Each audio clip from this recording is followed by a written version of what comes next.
తోడై ఉన్నాడు. మరియా, భయపడకుము, నీవు దేవుని వలన కృప పొందుతివి. ఇదిగో, నీవు గర్భము ధరించి కుమారుని కని ఆయనకు యేసు అని పేరు పెట్టెదవు. ఆయన గొప్పవాడై సర్వోన్నతుని కుమారుడనబడును. నేను పురుషుని ఎరుగని దానిని, ఇది ఎలాగూ జరుగును? పరిశుద్ధాత్మ నీ మీదికి వచ్చును, సర్వోన్నతుని శక్తి నిన్ను కమ్ముకొనును గనుక పుట్టబోవు శిశువు పరిశుద్ధుడై దేవుని కుమారుడనబడును.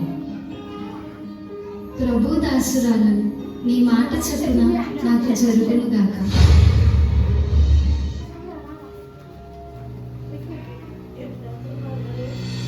ఆమె భర్త అయిన యోసేపు నీతిమంతుడై ఉండి ఆమెను అవమానపరచును.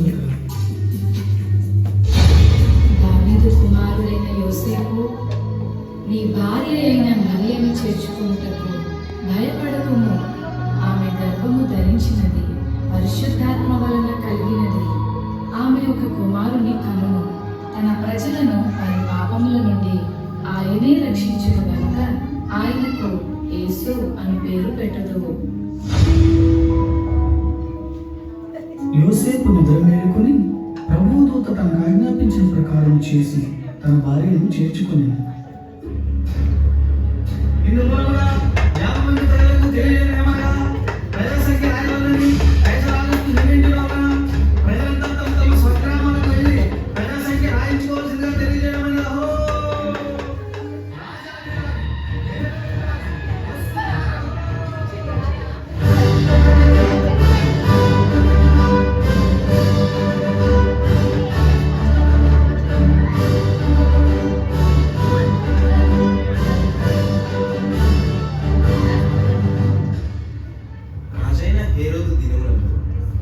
దేశపు బెత్లెహేములో యేసు పుట్టిన పిమ్మట ఇదిగో తూర్పు దేశ జ్ఞానులు యెరూషలేముకు వచ్చి, యూదుల రాజుగా పుట్టినవాడు ఎక్కడ?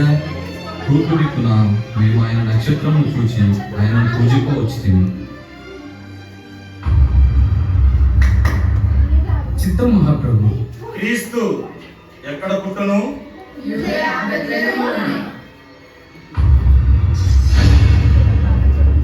సరే, మీరు వెళ్ళి ఆ శిశువు విషయమై జాగ్రత్తగా తెలుసుకొనగానే నేను వచ్చి ఆయనను పూజించినట్లు నాకు వర్తమానం తెండి.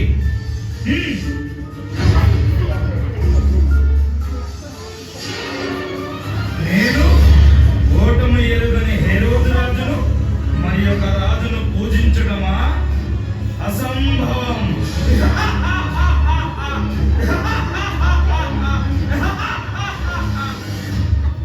ఆ దేశంలో కొందరు గొర్రెల కాపరులు పొలంలో ఉండి రాత్రి వేళ తమ మందను కాచుకొనుచుండగా,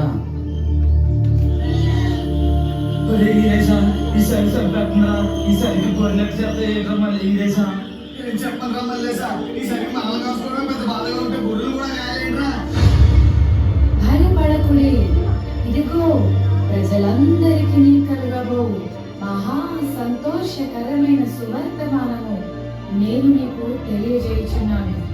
దావీదు పట్టణమందు నేడు రక్షకుడు మీ కొరకు పుట్టి ఉన్నాడు.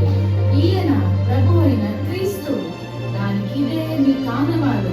ఒక శిశువు పొత్తి గుడ్డలతో చుట్టబడి ఒక తొట్టిలో పండుకొని ఉండుట మీరు చూచెదరు.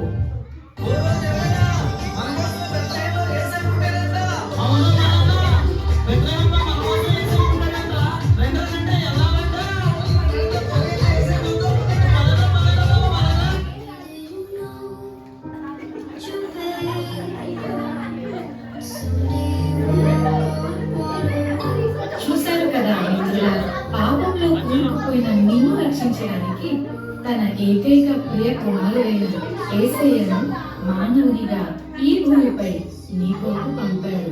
నిజ క్రిస్మస్ ఆనందం విందు వినోదాల్లో లేదు, కానీ నీ హృదయంలో క్రీస్తు ఉండటమే నిజమైన క్రిస్మస్.